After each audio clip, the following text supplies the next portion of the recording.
കിടിലെന്ന് പറഞ്ഞ Indian cinema അല്ല, ലോക സിനിമയിൽ ഇത് കാണക്കത്തെ വയലൻസ് വേറെ ഒന്നുമല്ല. അവര് പറഞ്ഞതുപോലെ തന്നെ പിള്ളേരുമായിട്ട് വന്നു കഴിഞ്ഞാൽ വലിയവർക്കും വയലൻസ് ചെറുതായിട്ട് പോലും സഹിക്കാൻ പറ്റാത്തവർ വരരുത്.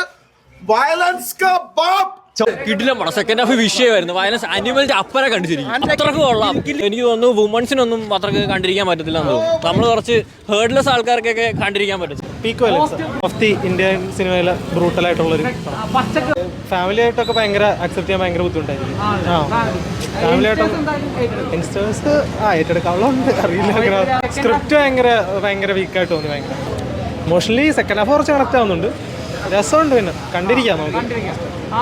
വയലന്റ് ഫിലിം പക്ഷേ ഇച്ചിരി പീക്ക് വയലൻസ് ആണ്. പക്ഷേ ഇവിടുത്തെ ഓഡിയൻസിനെ അത് എങ്ങനെ അക്സെപ്റ്റ് ചെയ്യുന്നതെന്ന് അറിയാൻ പറ്റത്തില്ല. പുറത്തൊക്കെ കൊറിയൻ സിനിമകളിലൊക്കെ കണ്ടതിനേക്കാളും ഒക്കെ ഭീകര വയലൻസ് ഉണ്ട്. അടിപൊളി പടം. നമ്മൾ പ്രതീക്ഷിച്ച ഒരു ഹൈപ്പിലുള്ള പടമാണ്. അതായത് ഫസ്റ്റ് ഹാഫ് എനിക്ക് തോന്നി ഒരു ആവറേജ് ആയിട്ടാണ് ഫസ്റ്റ് ഹാഫ് എനിക്ക് തോന്നിയത്. പക്ഷെ സെക്കൻഡ് ഹാഫ് ഭയങ്കര ബ്ലഡ് ബാത്ത് ആണ്.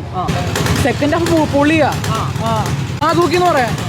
ഒരു ലാസ്റ്റ് ആകുമ്പോൾ നമുക്കൊരു സസ്പെൻസ് ഒളിഞ്ഞ് വെച്ചിട്ടുണ്ട് പടം തീരുന്നത്. തീർച്ചയായിട്ടും മലയാള സിനിമ ഇങ്ങനൊരു വയലൻസ് പടം കണ്ടിട്ടില്ല. എല്ലാവരും ഒന്നിനൊന്നും വെച്ചു വില്ലനൊക്കെ തകർത്തു. ഒന്നും പറയാനില്ല. വയലൻസോട് വയലൻസ്. മലയാള സിനിമയിൽ ഇത്ര ഒരു വയലൻസ് പടം കണ്ടിട്ടില്ല.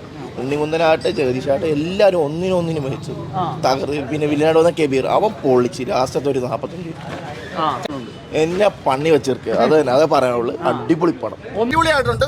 പക്ഷെ വയലൻസ് ആണ്, പക്കാ വയലൻസ് ആണ്. എനിക്ക് തോന്നുന്ന തിയേറ്ററിൽ എഡിറ്റിൽ ഇനിയിപ്പോൾ നെക്സ്റ്റ് ഷോ മുതൽ കട്ടിങ് തുടങ്ങും. എനിക്ക് തോന്നുന്ന ഒരുപാട് സീനുകൾ ഒഴിവാക്കും. കണ്ടോണ്ടിരിക്കാൻ പറ്റത്തില്ല, അത്രത്തോളം വയലൻസ് എക്സ്ട്രീം. കേരളത്തിൽ കണ്ടതിൽ വെച്ചാൽ ഏറ്റവും വലിയ വയലൻസ് പടം ഇതാണ്. ഞാൻ എന്തായാലും പറയാം, കേരളത്തിലല്ല, ചിലപ്പോൾ ഇന്ത്യയിൽ തന്നെ ഇതായിരിക്കും. അത്ര ചില സൈനിൽ നമ്മൾ കണ്ണടച്ചങ്ങ് പോകും. അത്രയ്ക്ക് അടിപൊളിയാണ് മലയാള സിനിമ. ഇങ്ങനെ വയലൻസ് ഉള്ള പടം ഇനി കാണത്തില്ല, ഇനി ഇറങ്ങത്തില്ല. ഇങ്ങനെ പടം എനിക്ക് വയലൻസ് ഭയങ്കരമായിട്ട് ഇഷ്ടപ്പെട്ട്, പക്ഷേ കഥയായിട്ടൊന്നുമില്ല. ഞാൻ ഇത്ര ഒരു വയലൻസ് പടം ഇതിനകത്ത് ഇതുവരെ കണ്ടിട്ടില്ല മലയാളത്തില്.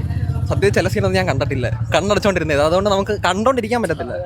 അത്രയ്ക്ക് BGM മ്യൂസിക് എല്ലാം പ്രതീക്ഷിച്ചില്ല. ഒരു രക്ഷയില്ലാത്ത സാധനം, പക്കാ സാധനം. നമ്മൾ ഇത്രയും വയലൻസ് പ്രതീക്ഷിച്ചില്ല. കുറെ സെൻസറി എന്നൊക്കെ പറയുന്ന സാധനങ്ങളൊക്കെ ഉണ്ട്.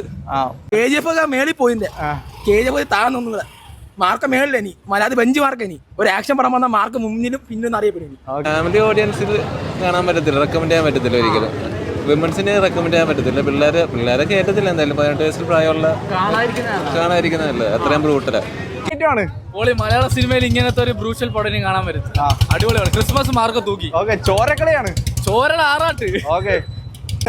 അപ്പാരം വയലൻസ് അറ്റ് പീക്ക്. കില്ല് അനിമലൊന്നും ഒന്നുമല്ല ഇതിന്റെ ഏറ്റവും പോസിറ്റീവ് ട്രെയിലർ. പടം പൊളി, സൂപ്പർ. രോമാഞ്ചം മാറിയിട്ടില്ല, പൊളിപ്പടം. മലയാളത്തിന്റെ ബെഞ്ച് മാർക്ക് ഈ പടം.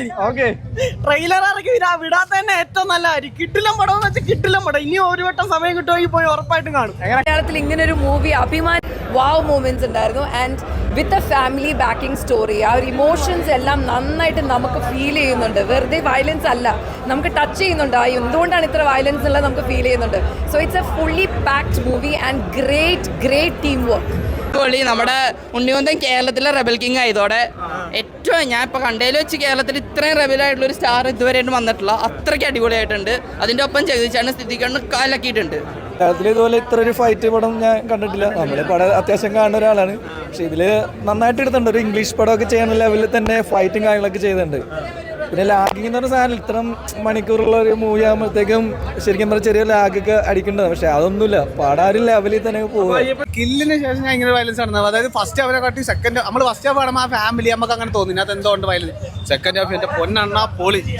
ഉണ്ണിമൂന്നനൊക്കെ ഏത് ലെവലിലോട്ട് പോകുന്നത് ഈ പടം. ഇതിനകത്ത് നമ്മൾ സത്യം പറഞ്ഞാൽ ഞാൻ ആദ്യം ഫസ്റ്റ് ഹാഫ് എന്തിന് 18 വയസ്സിൽ താഴെയുള്ളവർക്ക് കാണുന്നതിനകത്ത് വലിയ കുഴപ്പം. സെക്കൻഡ് ഹാഫ് ഉള്ള പറയാമല്ലോ, 18 വയസ്സിൽ താഴെ ഒരു പിള്ളേരും വരല്. ചോര തെറിക്കും. നമുക്ക് തന്നെ മനസ്സിന് കട്ടുള്ള കാണരുത്. അതിനപ്പുറം പടം മനസ്സിന് കട്ടുള്ള കാണരുത്, കട്ടില്ലാത്തൊരു കാണരുത്. ഒരിക്കലും പ്രതീക്ഷയില്ല. കാര്യം എന്ന് വെച്ചാൽ ബ്രൂട്ടൽ എന്ന് പറഞ്ഞിട്ട് എല്ലാം നമ്മൾ അങ്ങനെ ആക്കത്തില്ലല്ലോ. ഇതിനകത്തെന്ന് പറഞ്ഞാൽ ബ്രൂട്ടൽ എന്ന് പറഞ്ഞാൽ അതിന്റെ ആ വാക്കിനോട് നീതി പുലർത്തിയ പടം. ഒരു രക്ഷയില്ലെന്ന് പറഞ്ഞാൽ ഉണ്ണിമൂന്നന്റെ ലുക്ക്, സാഗ്, ചോര കൊണ്ട് കുളിക്കും അതിനകത്ത്. ഒന്നും പറയാല്ല പൊളിപ്പടം. ഉണ്ണിമൂന്നന്റെ പക്ക ആക്ഷൻ പടം. ഇതിന് കൊറിയോഗ്രാഫി, ഡയറക്റ്റ്, മ്യൂസിക് എല്ലാം പക്ക. ബാക്ക്ഗ്രൗണ്ട് സ്കോർ പക്ക. രവി ബസ്തൂർ മലയാളത്തിൽ ആദ്യമായിട്ട് എങ്ങനെ മ്യൂസിക് ചെയ്യുന്നു, പൊളി. ഒന്നുകൂടെ കാണും. ഒരു ബ്ലഡ് ബാത്ത് ആയിരുന്നു. വൺ വയലൻസ് ആണ്.